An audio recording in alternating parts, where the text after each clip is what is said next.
ज्ञानेश्वराशी नमस्कार. माझ्या गुरु ज्ञानेश्वराशी.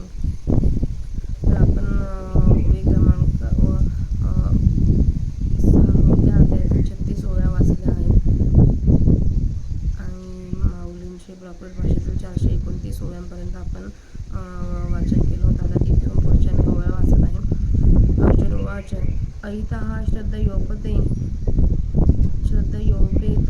योगात चलित मानसः अप्राप्य योग संसिद्धी का गतिं कृष्ण गच्छति कच्चित् नोभय विभ्रष्ट छिन्नाप्रविमर्शति अप्रतिष्ठो महाभाव विमूढो ब्रह्मणापति एतत् मे संशयं कृष्ण छेत्तुमर्हसि त्वदन्य संशयस्य चेतना व्युपपद्यते.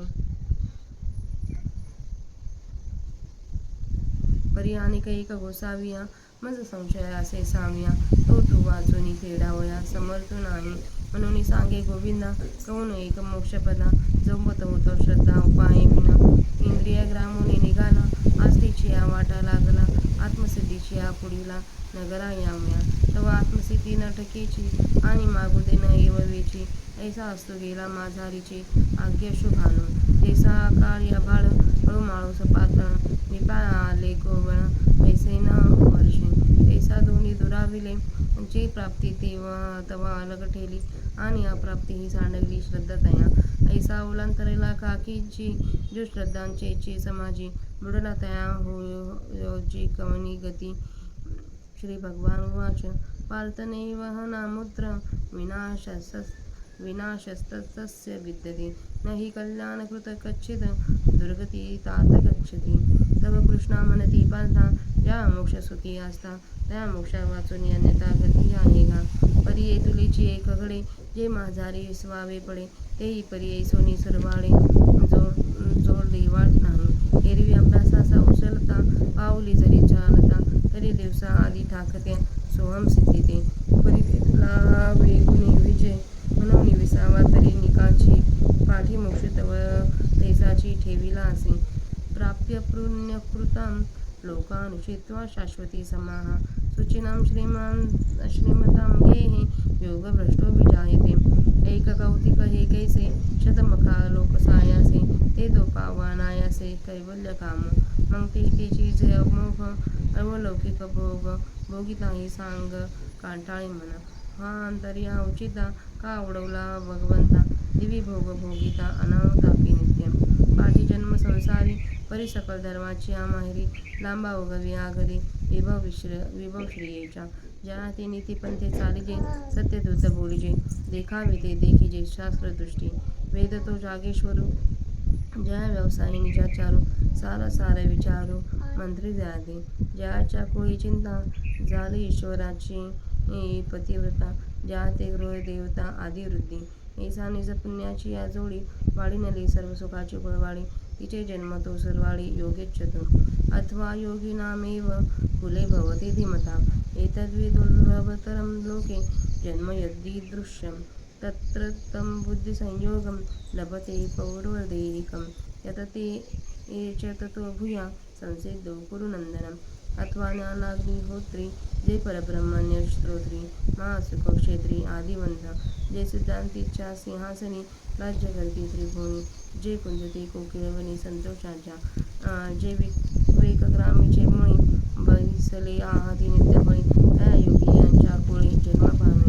मोटकी देहकृती उमटे आणि निज ज्ञानाची पहाट फुटे सूर्यापुढे प्रगटे प्रकाश जैसा देशी देशाची वाट न पाहता वयसेची या गावना ऐता बाळपणीचा सर्वज्ञता बरीत आहे ती सिद्ध प्रज्ञेचे निलाभे मनाची सारस्वती दुबे मग सकळ शास्त्रे स्वयंबे निगती सुखे ऐसे जे जन्म ज्या लागी देव सकाम स्वर्गी ठेले जप होम करीती सदा अमरी भाट होईजे मंग मृत्यू लोका देवानिजे ऐसे जन्म पाळता का जाते तो पावे.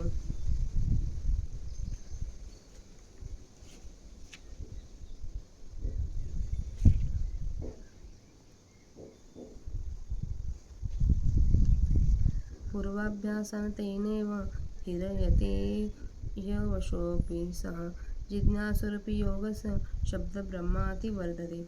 आणि मागील जे सद्बुद्धी जेथ जीविता झाली होती अवधी, मग तेची पुढती निरवधी नवी आहे. तेथे सदैव आणि पाया वरी दिव्यांजन होय डोळा, मग देखी तैसे अवलिळा पाताळ धने. तैसे दुर्भेद जे अभिप्राय का गुरु गभ्यान ठाय, तेथे सौरस विन जाय बुद्धी दयांची. बळी इंद्रिये ती मना, मन एकवटे पवना, पवन सहजे गगना मिळाचे लागे. ऐसा नेनो काय पैसे, त्या त्याची किजे अभ्यासे, समाधी घरपुसे मानसाचे. जाणी जे योग पीठीचा भैरवून, काय आरंभ गर्व, ही वैराग्य सिद्धीचा अनुभव रूपाना. हा संसारो मानिते माप, का अष्टांग सामग्रीचे द्वीप, जैसे परिमळेचे धरीचे रूप चंदनाचे. तैसा संतोषाचा काय घडिला, ही सिद्ध भांडार या छान देव बाप्पा झाला का देणार तुला बिस्किट.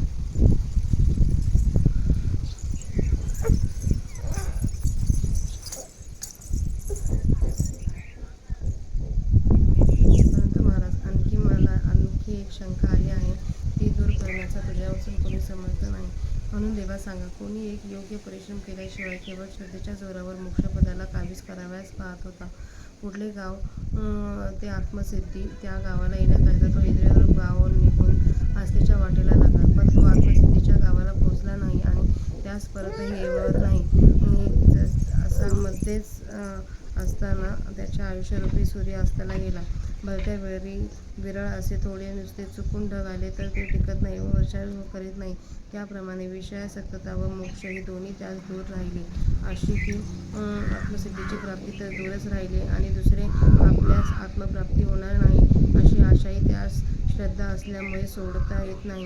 याप्रमाणे जो पुरुष उशिरामुळे फसला व जो आत्मप्राप्तीविषयी संपूर्ण श्रद्धा असताना मरण पावला, त्याला अहो महाराज कोणती गती प्राप्त होते ते सांगा. श्रीकृष्ण म्हणाले, हे पार्था, इहलोकी अथवा परलोकी कुठेही त्याचा नाश होत नाही.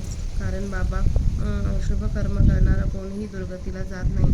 तेव्हा श्रीकृष्ण म्हणाले, अर्जुना, ज्याला मोक्ष सुखाची उत्कट इच्छा आहे त्याला मोक्षाशिवाय दुसरी गती आहे काय? पण एवढेच एक होते की मध्ये विसावा घ्यावा लागतो. पण ते विसावा कोणा घेणेही असेही सुखकारक असते की जे इंद्रादी देवांनाही प्राप्त होत नाही. वास्तविक अभ्यासाच्या जलद पावलाने जर तो चालता तर मरणकाळापूर्वीच ब्रह्मसिद्धीस येऊन मिळता. पण तितक्या वेगाने अभ्यास न झाल्यामुळे विसावा घेणे भागच पडते. पण नंतर मोक्ष त्याच्याकरिता ठेवलेलाच आहे. तो योगभ्रष्ट पुण्यकर्म करणाऱ्यांच्या लोकाला जाऊन तेथे पुष्कळ वर्ष वास केल्यानंतर शुद्धाचरणी व वैभवशाली अशा कुलामध्ये जन्म पावतो. ऐक, कसा चमत्कार होतो ते. 100 यज्ञ करून करणाऱ्यास कष्टाने जी स्थिती प्राप्त होते ती त्या मोक्षाची इच्छा करणाऱ्या श्रमापासून मिळते. मग त्या ठिकाणचे जे दिव्य व फलदायी भोग ते यथास्थित भोगीत असताही त्याच्या मनास कंटाळा येतो. देवा, हे विघ्न मध्येच का आले? असा स्वर्गातला भोग भोगीत असता तो सारखा पश्चाताप करीत असतो. नंतर तो मनुष्यलोकात जन्मतो. पण सर्व धर्माचे वसतिस्थान आणि वैभवरूप लक्ष्मीचे जे कुलरूपी शेत, त्यामध्ये तो भात गोट्याच्या रूपाप्रमाणे वाढतो. जे कुल नीतीच्या मार्गाने चालते, सत्याने पवित्र झालेले पाहते आणि जे पाहणे असेल ते शास्त्रदृष्टीने पाहते, ज्या कुळात वेद ही जागृत दैवत आहे, शास्त्रविरहित आचरण हाच ज्याचा व्यापार आहे व सारासार विचार हाच ज्याचा सल्लामसलत देणारा प्रधान आहे, ज्या कुळामध्ये चिंता ईश्वराचीच एकनिष्ठ पत्नी झालेली असते आणि वृद्धाधिक या ज्याच्या घरातील देवता आहेत, अशा रीतीने ज्या कुळात आपल्या पुण्याच्या कमाईने सर्व सुखाचा व्यापार वाढला आहे, त्या कुळात तो योगभ्रष्ट सुखाने जन्म घेतो. अथवा बुद्धिमान अशा योगी लोकांच्याच कुळामध्ये तो जन्म पावतो. अशा तऱ्हेचा हा जन्म ज्या जगामध्ये फार दुर्लभ आहे. हे कुरुनंदना, त्या ठिकाणी पूर्वजन्मीच्या संस्काराने युक्त असलेला बुद्धीचा योग होतो. त्यापुढे तो पुन्हा पूर्ण योगसिद्धीसाठी प्रयत्न करतो. अथवा जे ज्ञानाग्नीमध्ये हवन करतात आणि जे ब्रह्मनिष्ठ व वेद संपन्न असतात व जे ब्रह्मसुखाची हेताचे मेळदार असतात व जे एकमेवाद्वितीय ब्रह्म या सिद्धांताच्या सिंहासनावर बसून त्रैलोक्यात राज्य करतात व जे संतोषाच्या मनात शांत करणारे मोकळे आहेत, जे विवेकरूप गावाच्या मुख्य ठिकाणी असलेल्या ब्रह्मरूप फळाचे नित्य सेवन करत राहिले आहेत, ते योग्यांच्या कुळात त्यात जन्म मिळतो. अल्प वयातच त्याच्या ठिकाणी स्वरूप ज्ञानाचा उदय होतो. ज्याप्रमाणे सूर्य उगवण्याच्या पूर्वी अरुणोदयाचा प्रकाश होतो, त्याप्रमाणे योग्य अवस्थेची वाट पाहता प्रौढ वयोरूपी गावाला पोहोचण्याच्या अगोदर लहानपणी सर्वज्ञता त्यास माळ घालते. पूर्वजन्मात तयार झालेली बुद्धी त्याला अनुकूल असल्यामुळे त्याचे जन्म सर्व विद्यांना प्रसवते आणि मग सर्व शास्त्रे आपोआप त्याच्या मुखातून निघतात. ज्याकरता देव कामनायुक्त होऊन स्वर्गात नेहमी जप, होम इत्यादी करीत राहिले आहेत, असा जो जन्म व दिव्यांनी भाट होऊन मृत्यूलोकाचे वर्णन करावे असा जो जन्म अर्जुना, तो त्याला प्राप्त होतो. जरही तो परतंत्र असला तरी पूर्वजन्मीचा योग्य अभ्यास त्याला आपल्याकडे ओढतो. फार कशाला, योगासंबंधी केवळ जिज्ञासू असूनही शब्दब्रह्माचे तो अतिक्रमण करतो. वेदरहस्यासारखे गूढ अभिप्राय अथवा समाधीचा अनुभवही या स्थितीला त्याला सहजसाध्य होतात. आणि मागल्या जन्माची चांगली बुद्धी जी त्याला मागील जन्माच्या शेवट होण्याच्या वेळी प्राप्त झाली होती, ती चांगली बुद्धी मग या जन्मी त्याला सतत नवीन प्राप्त होते. एखादा भाग्यवान पुरुष पायाळू असून त्याला डोळ्यात घालण्याला दिव्यांजन मिळाल्यानंतर तो जसं पाताळातील द्रव्य सहज पाहतो, त्याप्रमाणे ज्या सिद्धांतात बुद्धीचा प्रवेश होत नाही अथवा जे सिद्धांत केवळ गुरुकडून खरोखर कळायचे असतात, त्या सिद्धांतात त्याची बुद्धी प्रयत्नापासून प्रवेश करते. बलवान इंद्रिये मनाच्या अधीन होतात. मन प्राणाविषयक होते आणि प्राणवायू अनायासात मृदुग्न आकाशात मिळू लागतो. असे सहजच कसे काय होते हे समजत नाही. अभ्यास त्याला आपोआप येतो व त्या समाधी त्याच्या मनाचे घर विचारीत येते.